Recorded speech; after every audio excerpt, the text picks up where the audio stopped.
Terra. Um planeta único, inquieto e dinâmico. Continentes se movem e colidem. Vulcões explodem. Glaciares avançam e recuam. Forças titânicas estão constantemente em movimento, deixando para trás uma trilha de mistérios geológicos. Este episódio explora o Everest, a montanha mais alta do planeta Terra. Para desvendar seus segredos, uma audaciosa missão foi levada a cabo para trazer amostras do pico. Nossa viagem exploratória para descobrir a formação do Everest vai revelar antigos fósseis, cristais ocultos, clima extremo e imensas estruturas entalhadas nas montanhas. Tudo faz parte da incrível história de como nasceu nosso planeta. Everest. O Himalaia se estende por 2.400 quilômetros através da Ásia.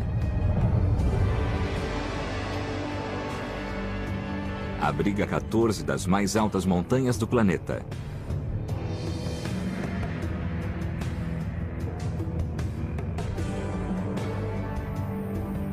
Uma delas sobrepuja todas as outras. O Everest. Com 8.850 metros, o Everest é a mais alta montanha do mundo. Para entender como essa montanha gigante nasceu, os geólogos precisam de evidências. Amostras de rochas do Everest. A missão é perigosa, que poucas pessoas aceitam empreender. Kenton Cole é um dos melhores alpinistas de alta altitude do mundo e vai embarcar na nossa missão geológica ao cume do Everest. Os geólogos o instruíram a apanhar amostras de rochas de 3 lugares. Uma do topo e 2 de mais abaixo. As amostras extremamente raras darão aos pesquisadores evidências cruciais. Kenton está em um campo base do Everest, estabelecido sobre rocha irregular a 5.335 metros. É dos mais altos do mundo em relação ao nível do mar.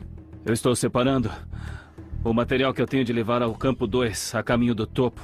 E isso inclui vários sacos plásticos com fecho para guardar as amostras dentro. Nos próximos 5 dias, ele vai escalar 3.660 metros, o equivalente vertical a 8 vezes o Empire State. Kenton começa sua missão do campo base e se engaja na geleira Khumbu, um rio congelado com fendas de centenas de metros de profundidade. É uma subida traiçoeira, porque o gelo da geleira se move constantemente e enormes torres de gelo ameaçam ruir. Kenton agora tem de passar pelo trecho mais perigoso. A 6.400 metros, ele já está mais alto do que o Monte McKinley. E há uma escarpa de gelo a subir no flanco do Everest. Os ventos atingem velocidades de mais de 160 km por hora e a temperatura cai a 40 graus negativos. Já se passaram 4 dias, desde que Kenton saiu do campo base. A 7.950 metros, ele chega a um ponto de encontro entre o Everest e uma montanha vizinha, a Lhotse. Nós estamos aqui na Passagem Sul, que é o campo mais alto do mundo, a 7.950 metros de altura. É tão alto que nada consegue viver aqui. Kenton vai sair desse campo às 3 da manhã e escalar durante a noite, esperando chegar ao topo de manhã. Tá muito escuro. Também são 3 da manhã. O timing é crucial e o tempo precisa estar ideal. A época para a ascensão é curta. Os alpinistas só conseguem chegar ao topo 12 dias por ano.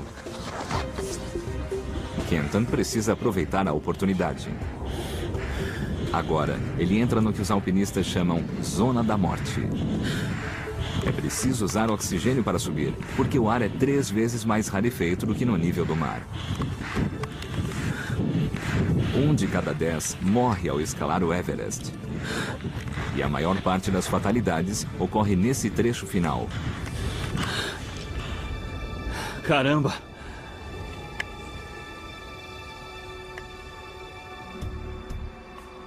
Kenton finalmente chega ao topo do Everest. 8.850 metros. Ninguém está mais alto que a gente agora. Esta é a vista do lugar mais alto do planeta Terra.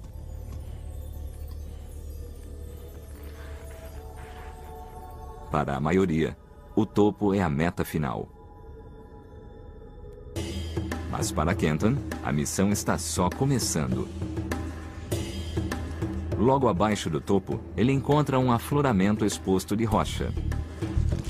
A primeira amostra de Kenton é rocha calcária. É frágil e fácil de quebrar. Isto é uma amostra da rocha mais alta do mundo. Uma já foi, faltam duas. Kenton desce um pouco para apanhar a próxima amostra. Logo abaixo do topo, a rocha muda. Os alpinistas chamam isso de faixa amarela por sua cor peculiar. A rocha é totalmente diferente da do topo. Ah, olha aqui. É muito mais dura e de cor amarela. Isto é uma camada de mármore. Tá aí. Uma amostra da faixa amarela.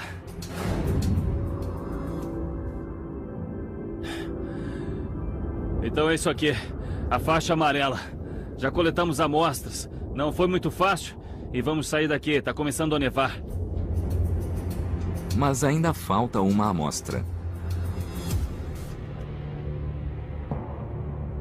Kenton começa a longa descida para onde ele vai pegar a próxima evidência.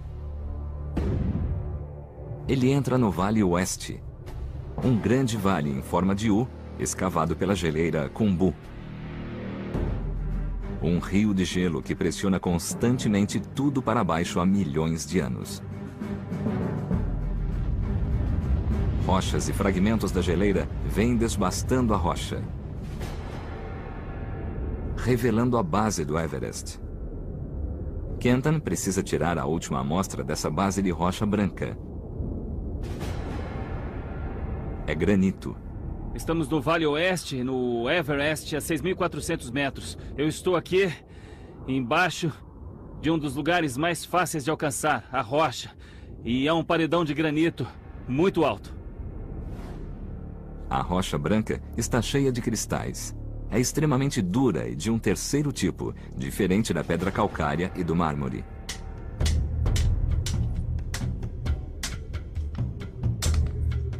Pegamos uma ótima amostra de granito. As 3 preciosas amostras, cuidadosamente guardadas, serão levadas por Kenton à Universidade de Oxford, onde serão analisadas pela maior autoridade mundial em Everest, Mike Searle. Fala aí, Mike. Esta aqui é a amostra do topo. Essa amostra veio do topo do mundo. Esta amostra, Kenton, é certamente a mais importante da expedição. Vale literalmente seu peso em ouro, geologicamente. Isso veio direto do topo do Everest. A rocha seguinte você pegou da faixa amarela. E da mais baixa ainda, veio outra rocha, um granito. Quase uma foto do Everest. É verdade. É fantástico. É. Estas são as 3 rochas principais que compõem o Everest. Todo o esforço para coletar as amostras valeu totalmente a pena. Pode Isso crer. é certo. Eu espero que sim. Agora vamos descobrir o que existe nas amostras. A amostra do topo é cortada em uma lâmina.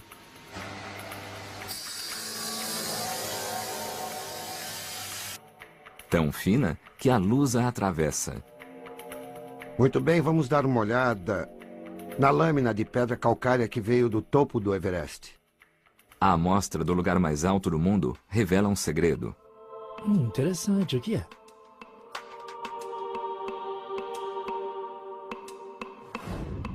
O que vemos é uma seção de tronco de crinoide. Um crinoide é um lírio do mar. A partir dos registros de fósseis, a seção pode ser datada. Tem mais de 400 milhões de anos de idade. O lírio do mar é uma evidência de que o topo rochoso do Everest foi formado em um antigo ambiente marinho. Por essa evidência, a gente pode afirmar categoricamente que esta rocha começou a existir no fundo do mar, sendo que eu recolhi a rocha do lugar mais alto do mundo, do pico do Everest. Isso é uma coisa incrível. Mas isso revelou um mistério. Como pôde uma rocha com fósseis marinhos acabar no topo do Everest? A missão de recolher amostras de rochas do Everest deu 2 pistas de como isso aconteceu. As amostras mostram que a montanha é feita de 3 tipos diferentes de rocha.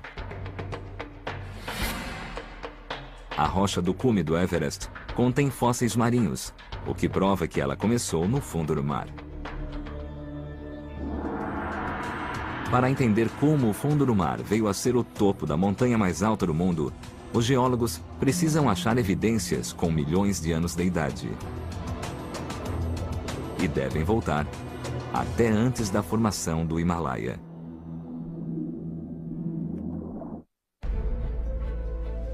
Há 400 milhões de anos, a cordilheira do Himalaia não existia. O lírio do mar, agora fossilizado no topo do Everest, é prova de que já houve água onde agora está a grande montanha. Para entender se havia um pequeno mar interno ou um vasto oceano, o geólogo Mike Searle viajou ao Himalaia.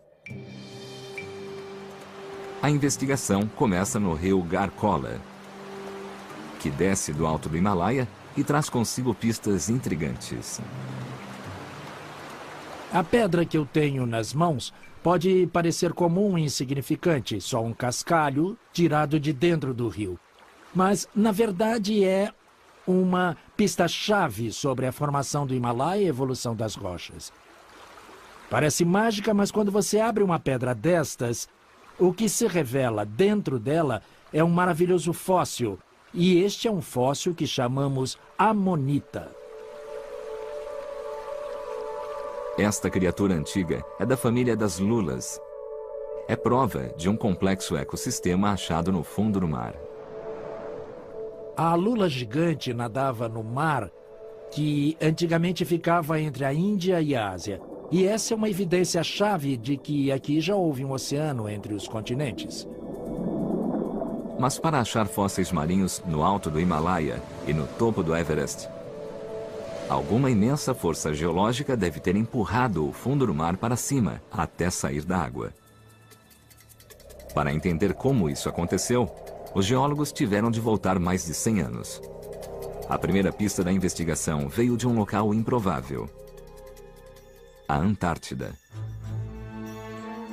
Em 1910, o famoso explorador da Antártida, Robert Scott, começou sua malfadada expedição ao Polo Sul. Depois de chegar ao Polo, Scott e 5 pessoas morreram. Quando os corpos foram encontrados, entre seus pertences havia fósseis cuidadosamente catalogados.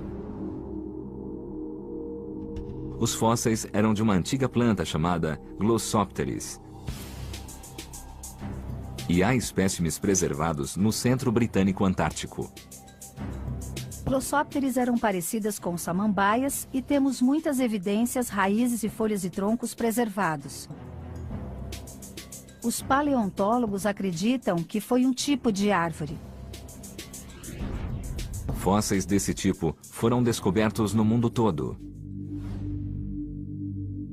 Na Índia, na América do Sul, na África, em Madagascar e na Austrália. Um quebra-cabeça se apresentou aos geólogos. Como esse tipo de planta podia se espalhar por continentes separados por milhares de quilômetros de oceanos? Glossopteris são um fóssil importante porque não podem ter se espalhado por distâncias tão grandes, não atravessaram oceanos pelo vento ou por pássaros. Já que as Glossopteris não puderam atravessar os oceanos, só restou uma conclusão aos cientistas. Quando essas árvores viviam há 250 milhões de anos, Os continentes estavam todos juntos. Eram parte de um supercontinente que os geólogos chamam de Gondwana. As Glossopteris puderam se dispersar por esse supercontinente. Mas então, Gondwana foi dividido pela ação de violentas forças tectônicas que separaram os continentes há 80 milhões de anos. A Índia se separou do supercontinente.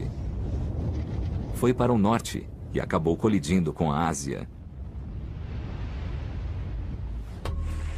Para ter o quadro total, os geólogos precisam obter a data exata dessa colisão. Novamente recorrerão aos fósseis marinhos. Conhecemos a idade da colisão da Índia com a Ásia por vários fatores, mas o mais importante é a idade dos fósseis marinhos mais jovens preservados ao longo da área de colisão. E a idade desses fósseis é conhecida com exatidão, 50,5 milhões de anos.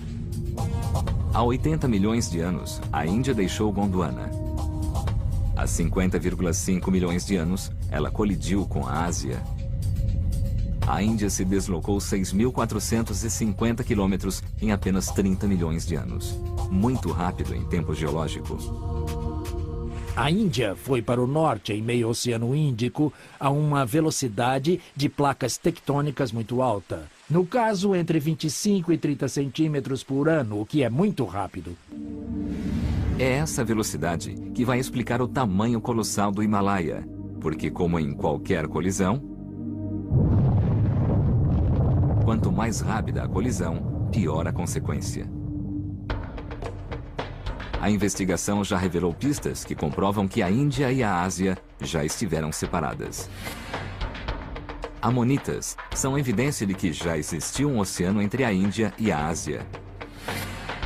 Fósseis de Glossopteris provam que a Índia já fez parte do supercontinente chamado Gondwana. O próximo passo da investigação será descobrir como a colisão intercontinental deu origem à maior montanha do mundo.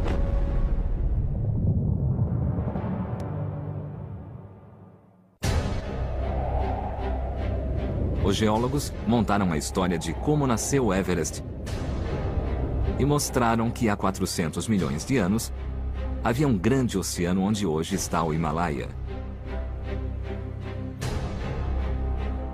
A Índia fazia parte de Gondwana até há 80 milhões de anos, quando violentas forças tectônicas perturbaram o planeta, dividiram a grande massa de terra e empurraram a Índia para o norte.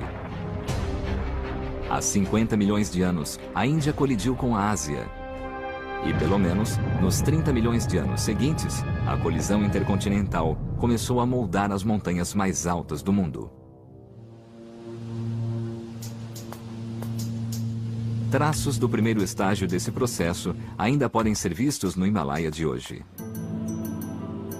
O melhor meio de vê-los é do ar. O alto do Himalaia é incrivelmente inacessível. Vejam a vista que temos daqui. Existe um mar de montanhas, todas com mais de 6.000 metros, devem ser centenas, impossíveis de serem escaladas por um mortal comum como eu. Isso é geologia em grande escala. E as várias formações podem ser vistas. Há grandes dobras de rochas, claramente visíveis nos flancos das montanhas. Todas as dobras que vemos nos picos Dhaulagiri e Tukhitche foram formadas durante a primeira parte do processo de construção do Himalaia, de modo que quando a Índia colidiu com a Ásia, o que aconteceu foi que a margem norte da Índia começou a entortar e a se dobrar. E as dobras são espetaculares vistas pela janela do avião, são muito impressionantes.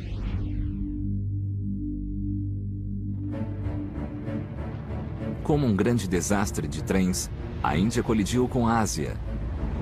A terra e o fundo do oceano entre os dois literalmente se dobrou sob a enorme pressão. Mas as dobras são apenas uma parte. Só elas não explicam o enorme tamanho do Himalaia. De volta a campo, Searle sai à procura de mais pistas. Isto é uma coisa que faz a viagem valer a pena. Ficamos 5 dias subindo pela selva, pelas florestas, debaixo de chuva, mas finalmente estamos no Alto Himalaia. Olha, eu adoro essas montanhas. Vejam, os picos são realmente muito bonitos. Searle vê uma intrigante e enorme cicatriz revelada na face de uma das montanhas. É uma evidência da dramática fase seguinte da formação do Himalaia. Este é um desenho do que estamos vendo na nossa frente. Aqui a grande montanha de Dhaulagiri e as grandes dobras no pico Tukiche à direita. Com esta enorme falha, maravilhosamente exposta ao longo da base do Dhaulagiri e descendo até o vale do rio Kaligandaki, embaixo. A falha é uma fratura que atravessa as montanhas. O primeiro passo na formação do Himalaia é que as rochas são dobradas, formam dobras. E quando esse processo continua até a rocha não poder mais se dobrar, as dobras então se quebram. E se o processo ainda continuar, essa dobra quebrada se arrasta e forma uma falha em ângulo suave. E é exatamente o que vemos pelo Himalaia inteiro. As rochas são formadas se dobrando e se arrastando. As rochas só podem ser dobradas até aqui. Se uma rocha for dobrada além de seus limites, ela se rompe e causa uma falha. O processo de formar falhas põe diferentes tipos de rochas uns sobre os outros. Existem falhas quando existem rochas de diferentes tipos justapostas. Então, as grandes falhas que atravessam os cumes do Alto Himalaia e o topo do Everest são rochas calcárias que foram postas sobre mármore. Vejamos o que revelaram as amostras de rocha do Everest coletadas por Kenton. A pedra calcária do topo está assentada sobre o mármore da faixa amarela. Há evidência de que o Everest nasceu inicialmente por dobras e falhas. Mas isso só explica parte da história. Para criar uma montanha do tamanho do Everest, os geólogos sabiam que devia haver outro processo de formação de montanhas em ação. Pistas exatas de como foi esse processo podem ser vistas no rio Galendikola. Este rio é um grande coletor de lixo, no sentido de apanhar pedregulho erodido do Alto Himalaia no norte e varrer tudo para baixo em grandes enxurradas até as planícies da Índia no sul. Então este lugar é ótimo para obter amostras de rochas que formam as altas montanhas a norte. Como qualquer detetive sabe, grandes coisas podem ser descobertas remexendo o lixo. Aqui é o lixo dos picos do Himalaia. Esta é exatamente a rocha que eu procurava. É um belo exemplo de gneiss de cianita, composto por essas bonitas lâminas azuis de cristais de cianita. A cianita é uma pedra preciosa e dá uma pista de como essas rochas se formaram. Este mineral é muito específico para geólogos e nos diz que esta rocha foi enterrada a profundidades de 50 quilômetros ou mais, sob alta temperatura e alta pressão. Não só a rocha foi empurrada para cima pela colisão, mas também para baixo, para o núcleo em fusão da Terra. O calor e a pressão mudaram a rocha e formaram cristais de cianita. Outra pedra do rio dá uma pista sobre o que aconteceu nessas profundidades. Esta rocha branca é granito do Himalaia. A maioria dos mais altos picos do Himalaia é formada por esta rocha. E, claro, a base do Everest é formada por esse mesmo tipo. A presença dessas estrias brancas nos diz que esta rocha foi parcialmente derretida em altas temperaturas durante o processo de formação do Himalaia. A rocha foi tão empurrada para dentro da Terra que chegou a um ponto onde a temperatura passou de 2.200 graus centígrados e começou a derreter. Uma vez derretida, pôde se mover e fluir. Imagine o Himalaia como um sistema de correias transportadoras levando rochas da placa tectônica indiana para dentro da superfície, onde foram alteradas pelo calor e pela pressão crescentes e acabaram derretendo e produzindo granito, que depois foi forçada de volta à superfície ao longo de grandes planos inclinados. Há 20 milhões de anos, esse incrível sistema de correias transportadoras estava em marcha.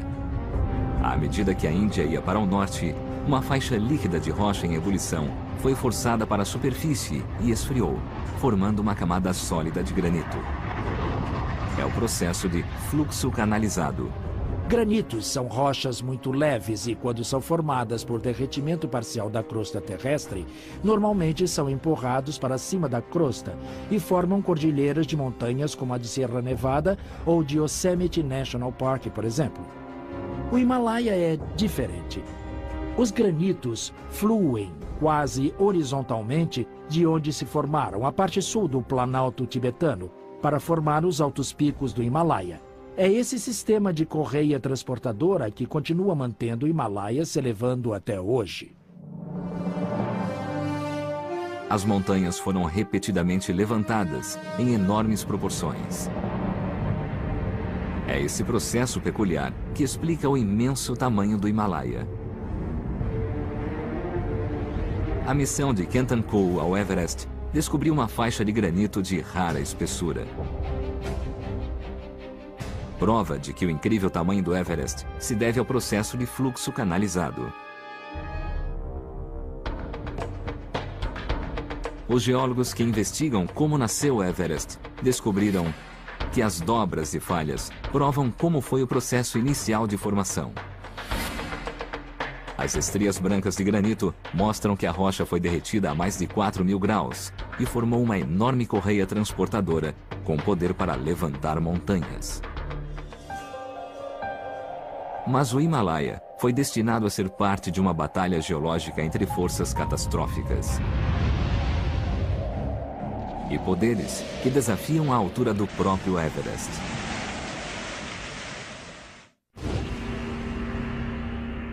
Há 400 milhões de anos, o Himalaia começou a surgir do fundo de um imenso oceano. Há 50 milhões de anos, foi atirado para cima, quando a Índia colidiu com a massa da Ásia. Desde então, forças tectônicas criaram a mais alta montanha do mundo. Mas e no futuro imediato? O Everest vai continuar crescendo ou o gigante logo será arrasado? John Galetska investiga se os processos que criaram o Everest continuam até hoje. Ele viajou às regiões mais remotas do Nepal e da Índia e montou estações de GPS, das quais espera uma resposta. Muito bem, vim até onde pude de carro e tenho uma caminhada de 3 horas subindo a ladeira.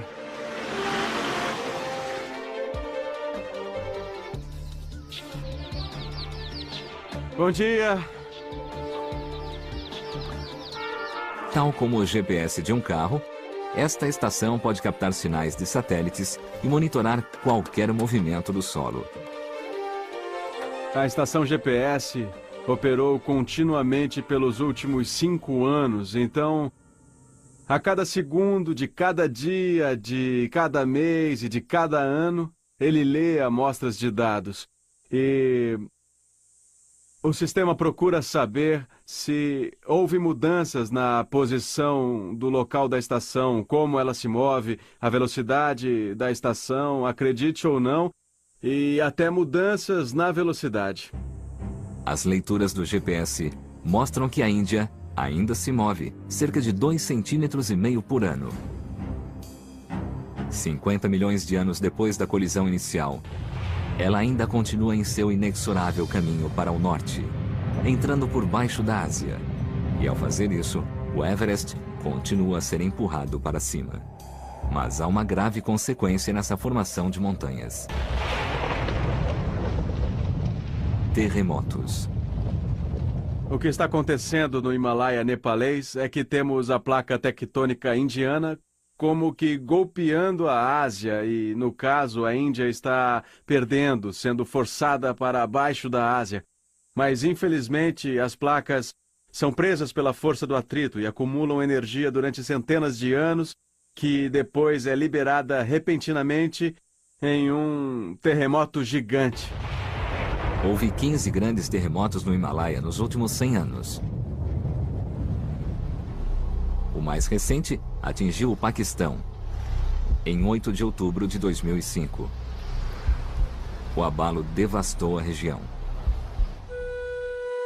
As leituras de Galetska mostram que outro terremoto está a caminho.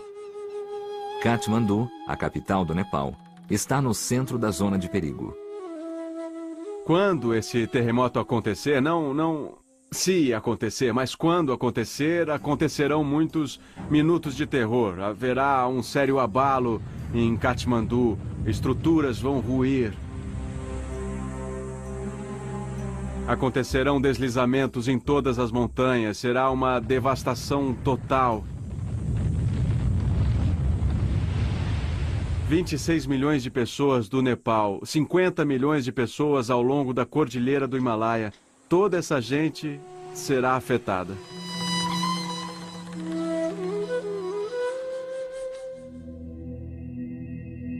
Os devastadores terremotos resultam de uma cordilheira muito ativa. Mais uma evidência de que o Everest continua a ser empurrado para cima. Mas há uma segunda força atuando nas montanhas: a erosão. Existe uma batalha constante na natureza entre a elevação do Himalaia e a redução pela erosão. A erosão no Himalaia é brutal.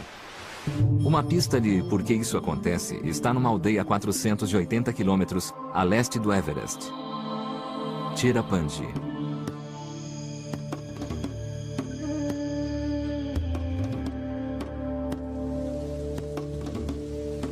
É o lugar mais úmido do planeta Terra, com em média 11 mil milímetros de chuva por ano.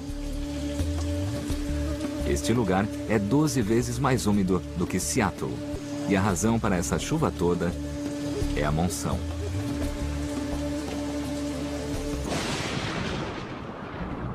O sistema indiano de monção é quase exclusivo na Terra, e a grande força do sistema são as montanhas do Alto Himalaia e o Planalto Tibetano, que é de longe a maior área de altas montanhas do mundo hoje.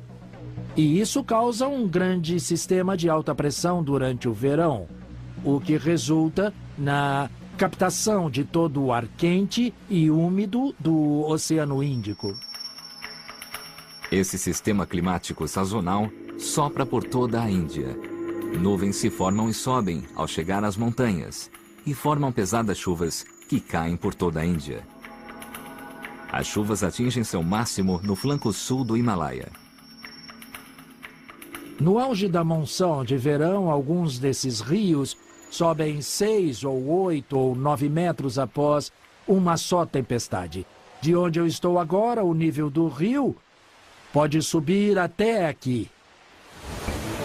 A cada ano, 1.100 quilômetros cúbicos de água doce, mais de 30 vezes o volume da barragem Hoover, no Lago Mead, escorrem pelos flancos das montanhas. Essa água alimenta alguns dos maiores rios do mundo: o Ganges, o Indo, o Irrawaddy e o Yangtze. O Himalaia é a caixa d'água da Ásia e supre água doce a 1/5 da população mundial.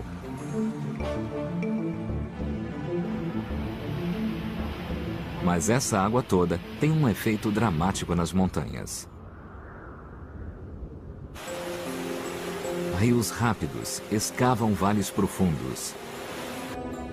No alto das montanhas, a chuva se torna neve e forma as geleiras que escavam as partes mais altas. Todas essas forças estão agindo hoje, desgastando os picos do Himalaia. Como a monção é muito forte, os geólogos suspeitam que o Everest e o Himalaia estejam sendo desgastados talvez mais depressa do que qualquer outra cadeia de montanhas no mundo. Desde 2004, uma poderosa técnica nova apareceu e consegue medir o quanto uma montanha está sendo erodida.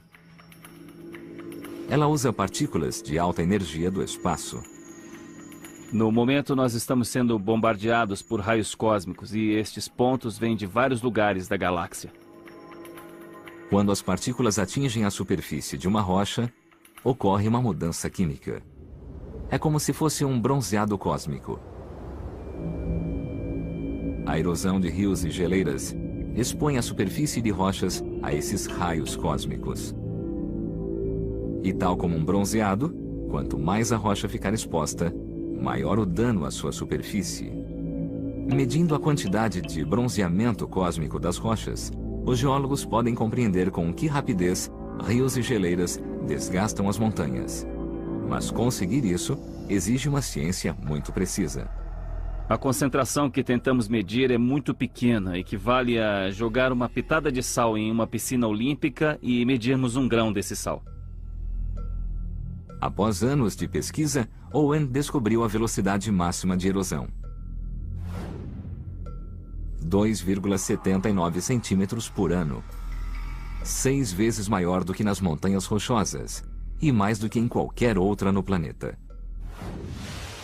Qualquer montanha sofre erosão. São formadas por forças tectônicas e a erosão torna a desgastá-las. Os Alpes, as montanhas rochosas, os Andes, todos têm potencial de erosão. Mas nenhum tem o potencial de erosão igual ao do Himalaia. A erosão aqui é muito maior do que em qualquer outro lugar. E a principal razão disso são as monções de verão.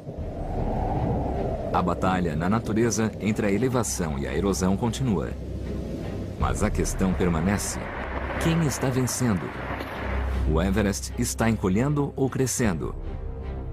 Em 1999, uma equipe de geólogos se preparou para responder a isso. Foi colocada uma pequena estação de GPS perto do pico do Everest. Após 2 anos de monitoramento, a equipe tinha a resposta. O Everest, de fato, ainda está crescendo 6 milímetros por ano. A montanha mais alta do mundo está ficando mais alta.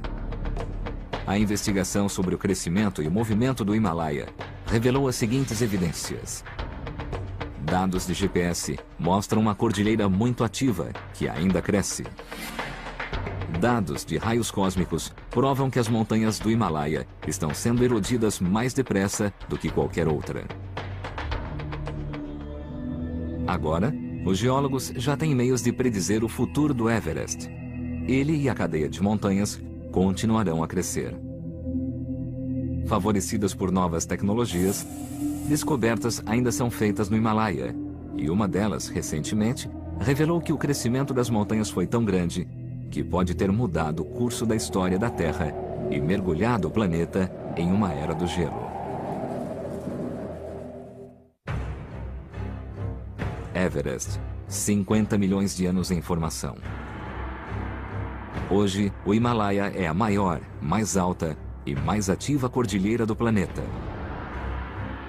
É uma cordilheira de superlativos. Os vales mais profundos, com quedas de mais de 6.000 metros. O platô mais alto. As mais longas escarpas rochosas. Centenas de picos, mais altos do que quaisquer outros. Muitos sequer receberam um nome. A formação do Himalaia mudou a paisagem radicalmente, evoluindo de um oceano para uma imensa cadeia de montanhas. E criou um dos mais importantes sistemas climáticos do mundo, a monção, que supre de água doce 1/5 da população mundial.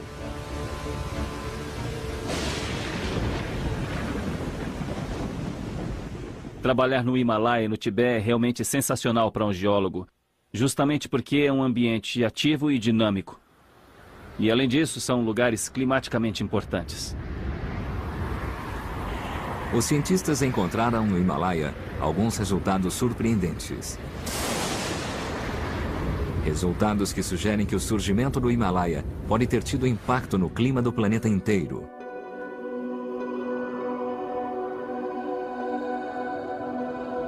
A descoberta aconteceu quase por acidente, enquanto os cientistas estavam estudando um processo chamado erosão química. Cada vez que chove, dióxido de carbono da atmosfera se dissolve e forma chuva ácida. Quando a chuva cai, corrói a superfície das rochas. Esse processo de erosão retira CO2 da atmosfera e o prende nas rochas. A rocha interage com a atmosfera, puxa dióxido de carbono e isso leva a um efeito estufa negativo ou a um efeito geladeira. Então, quanto mais erosão, mais se puxa dióxido de carbono e isso leva a um resfriamento. Quanto mais CO2 houver na atmosfera, mais alta será a temperatura global. Retirando o CO2 da atmosfera, a temperatura diminui. Então, os cientistas descobriram uma coincidência importante. O dramático erguimento do Himalaia nos últimos 20 milhões de anos coincide com a gradual queda da temperatura global, o que levou ao início da última grande era glacial. As peças do quebra-cabeça se encaixam. Quando o Himalaia subiu, funcionou como uma gigantesca esponja em crescimento e absorveu quantidades maciças de CO2 da atmosfera. O erguimento do Himalaia e do Tibete levou a puxar dióxido de carbono da atmosfera pelos processos de erosão foi provavelmente um dos maiores fatores que levaram ao resfriamento, que culminou com a Era do Gelo, que começou há 2,5 milhões de anos. O efeito resfriamento foi tão intenso que contribuiu para uma Era do Gelo há 2,5 milhões de anos. Uma Era do Gelo que afetou o planeta inteiro e teve impacto dramático sobre toda a vida na Terra. Os geólogos têm certeza de que o Himalaia vai continuar a exercer uma imensa influência em nosso planeta, porque as montanhas continuam crescendo. À medida que a Índia continua empurrando a Ásia, o ciclo de formação continua e mais montanhas se formarão. Nos próximos 10 milhões de anos, 480 quilômetros de terra serão forçados sobre a Ásia e toda a cordilheira vai crescer mais. Nessa imensidão de picos gelados, os geólogos continuam a fazer descobertas. Em termos científicos, é empolgante para um geólogo porque vamos a áreas onde poucos já foram. A pesquisa continua no Everest e no Himalaia e nos perguntamos que segredos mais poderá nos revelar no futuro. As evidências da incrível jornada geológica do Everest foram reveladas. Amonitas evidenciam que já houve um oceano entre a Índia e a Ásia e que os continentes colidiram há 50 milhões e meio de anos. Dobras e falhas provam o processo inicial de formação das montanhas. Granito mostra um gigantesco meio de transmissão de força que constrói montanhas, o que deu ao Everest sua imensa altura. Dados de GPS revelam que o Himalaia é a mais ativa cadeia de montanhas no planeta e que o Everest ainda cresce. Hoje, o Everest é a montanha mais alta do planeta. Mas em milhões de anos à frente, talvez surja outra montanha grande o suficiente para desafiar esse gigante. Prova viva de que a Terra jamais está em descanso.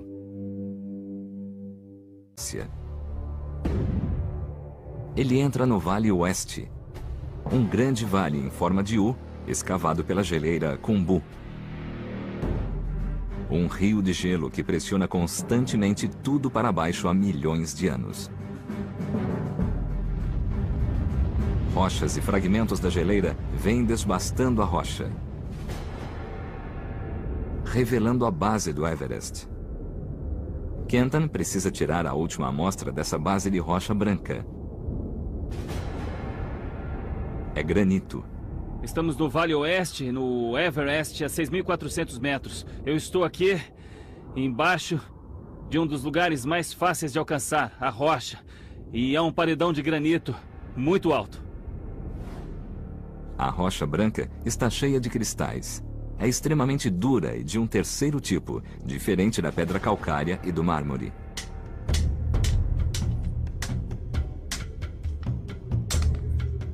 Pegamos uma ótima amostra de granito.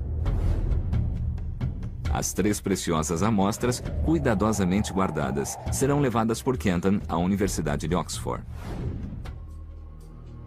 onde serão analisadas pela maior autoridade mundial em Everest, Mike Searle. Fala aí, Mike. Esta aqui é a amostra do topo. Essa amostra veio do topo do mundo. Esta amostra, Kenton, é certamente a mais importante da expedição. Vale literalmente seu peso em ouro, geologicamente. Isso veio direto do topo do Everest. A rocha seguinte você pegou da faixa amarela. Precisam de evidências. Amostras de rochas do Everest. A missão é perigosa, que poucas pessoas aceitam empreender. Kenton Cole é um dos melhores alpinistas de alta altitude do mundo e vai embarcar na nossa missão geológica ao cume do Everest. Os geólogos o instruíram a apanhar amostras de rochas de 3 lugares. Uma do topo e 2 de mais abaixo. As amostras extremamente raras darão aos pesquisadores evidências cruciais. Kenton está em um campo base do Everest, estabelecido sobre rocha irregular a 5.335 metros. É dos mais altos do mundo em relação ao nível do mar. Eu estou separando o material que eu tenho de levar ao campo 2, a caminho do topo. E isso inclui vários sacos plásticos com fecho para guardar as amostras dentro. Nos próximos 5 dias, ele vai escalar 3.660 metros, o equivalente vertical a 8 vezes o Empire State. Kenton começa sua missão do campo base e se engaja na geleira Khumbu, um rio congelado com fendas de centenas de metros de profundidade. É uma subida traiçoeira, porque o gelo da geleira se move constantemente e enormes torres de gelo ameaçam ruir. Kenton agora tem de passar pelo trecho mais perigoso. A 6.400 metros, ele já está mais alto do que o Monte McKinley. E Terra, um planeta único, inquieto e dinâmico. Continentes se movem e colidem. Vulcões explodem. Glaciares avançam e recuam. Forças titânicas estão constantemente em movimento, deixando para trás uma trilha de mistérios geológicos. Este episódio explora o Everest, a montanha mais alta do planeta Terra. Para desvendar seus segredos, uma audaciosa missão foi levada a cabo para trazer amostras do pico. Nossa viagem exploratória para descobrir a formação do Everest vai revelar antigos fósseis, cristais ocultos, clima extremo e imensas estruturas entalhadas nas montanhas. Tudo faz parte da incrível história de como nasceu nosso planeta, Everest.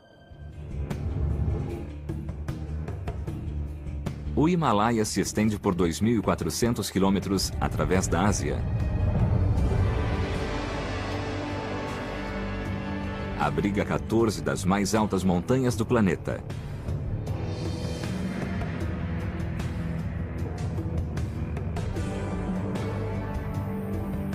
Uma delas sobrepuja todas as outras: o Everest. Com 8.850 metros, o Everest é a mais alta montanha do mundo. Para entender como essa montanha gigante nasceu, os geólogos há uma escarpa de gelo a subir no flanco do Everest. Os ventos atingem velocidades de mais de 160 km por hora e a temperatura cai a 40 graus negativos. Já se passaram 4 dias, desde que Kenton saiu do campo base.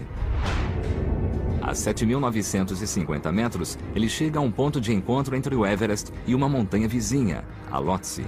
Nós estamos aqui na Passagem Sul, que é o campo mais alto do mundo, a 7.950 metros de altura. tão alto que nada consegue viver aqui. Kenton vai sair desse campo às 3 da manhã e escalar durante a noite, esperando chegar ao topo de manhã. Tá muito escuro. Também são 3 da manhã. O timing é crucial e o tempo precisa estar ideal. A época para a ascensão é curta. Os alpinistas só conseguem chegar ao topo 12 dias por ano. Kenton precisa aproveitar a oportunidade. Agora, ele entra no que os alpinistas chamam Zona da Morte. É preciso usar oxigênio para subir, porque o ar é 3 vezes mais rarefeito do que no nível do mar. 1 de cada 10 morre ao escalar o Everest. E a maior parte das fatalidades ocorre nesse trecho final. Caramba!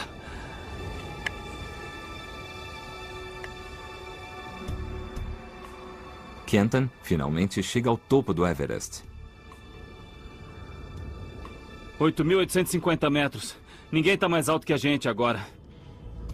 Esta é a vista do lugar mais alto do planeta Terra.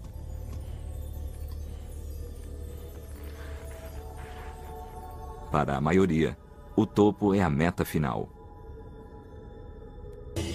Mas para Kenton, a missão está só começando. Logo abaixo do topo, ele encontra um afloramento exposto de rocha.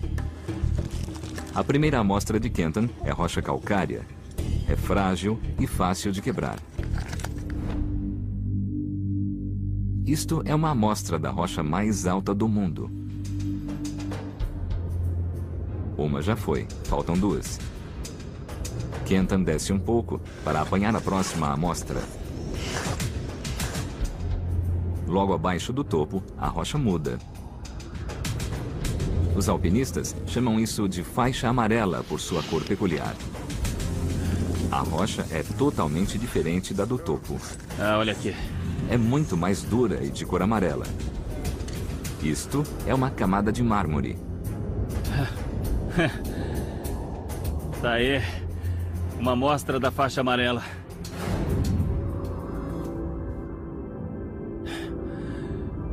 Então é isso aqui. A faixa amarela.